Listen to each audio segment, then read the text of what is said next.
Hello guys, మనం ఇలా chest వరకు కూడా వేద్దాం, కొంచెం డిఫరెంట్ ట్రై చేద్దాం ఇలా. ఇంకోటి ఏంటంటే మనం కొత్త లెన్స్ తీసుకున్నాం.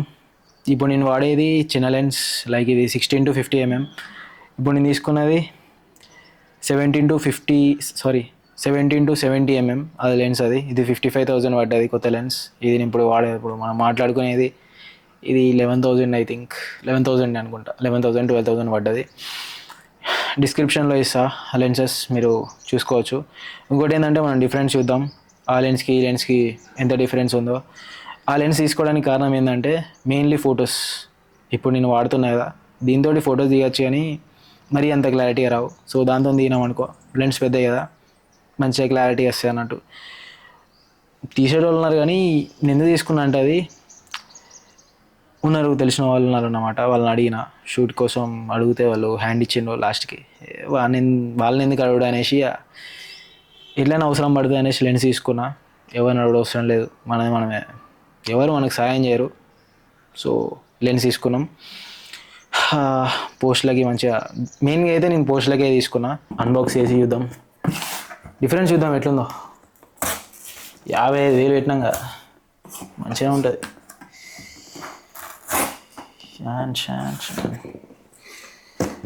కెమెరా తీసుకుంటే ఎట్లుంటుంది అంటే, కెమెరా రేట్ తక్కువ ఉంటుంది, లెన్సెస్ రేట్ ఎక్కువ ఉంటుంది.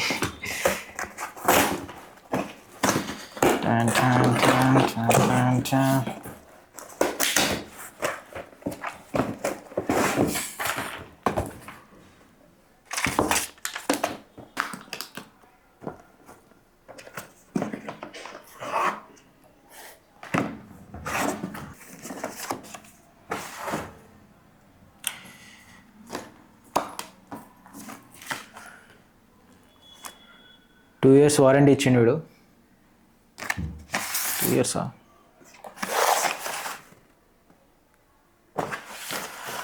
Tamron 17-70 mm f2.8.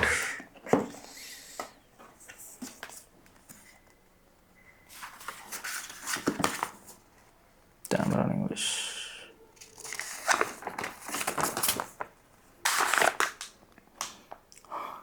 Lens. New lens. Oh.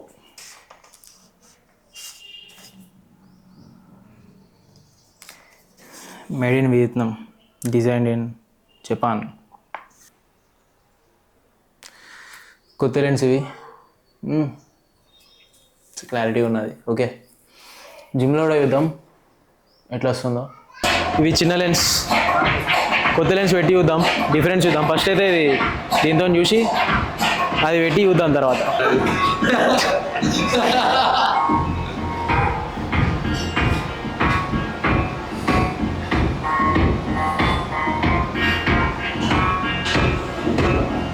ఇదంటే లైట్ వెయిట్ ఉన్నది లెన్స్, మనం క్యారీ హ్యాండ్తోని లేపచ్చు.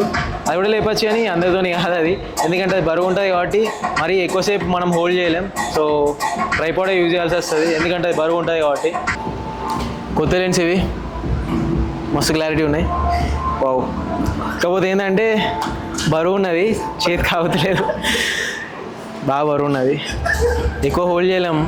ఆ చిన్న లెన్స్ అంటే హోల్డ్ చేయొచ్చు కానీ మనకి మోస్ట్లీ అయితే క్లారిటీ ఇంపార్టెంట్.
కేబుల్ ప్రెసెస్ చేసేటప్పుడు ఏం చేస్తారంటే ఫస్ట్ ఒక ఫుట్ ముందుకేసి బాడీని మరీ స్ట్రైట్ కాదు కొంచెం ముందుకు లీన్ చేసి, నేను చెప్పేది కేబుల్ ప్రెసెస్ నాట్ ఫ్లైస్.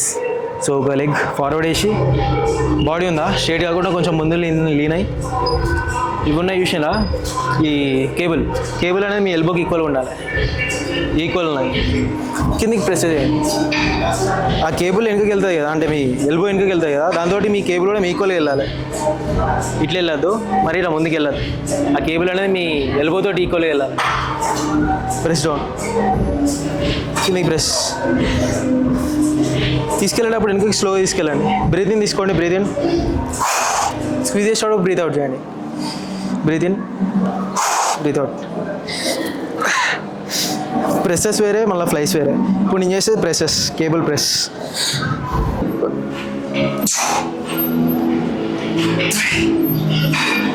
ఇది ఫ్లై మూమెంట్.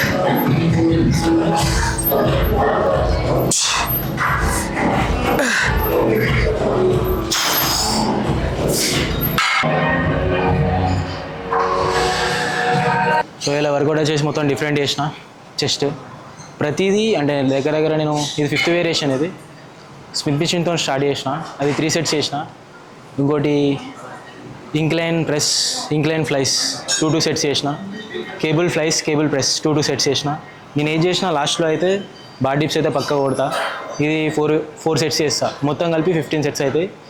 అంటే నేను వేరియేషన్లు ఎక్కువ చేసిన కానీ సెట్స్ మాత్రం తక్కువ చేసిన. సో మొత్తం దగ్గర ఓవరాల్గా 15 సెట్స్ అన్నట్టు. ఒక బార్ డిప్సే 4 సెట్స్, మిగతా అన్ని 3, 2 సెట్స్.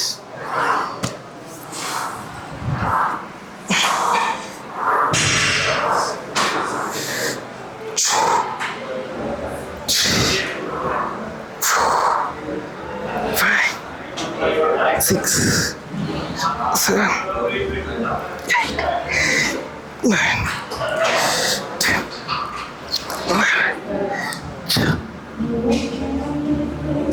12. వర్కౌట్ అయితే కంప్లీట్ అయిపోయింది. Squash pump chest. 1 week workout చేయకపోతే బాడీ అంతా మొత్తం పోతుంది. 2 కేజీలు డ్రాప్ అయినా. యాక్చువల్గా 77 kg ఉంటే 75 కట్ చేసిన.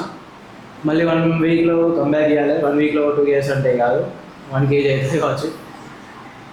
పంప్ అయితే బాగున్నది. నేను చేసింది ఎక్కువ వేరియేషన్ కానీ తక్కువ సెట్ చేసిన. 95 కొట్టాలన్నమాట, 95 kgs.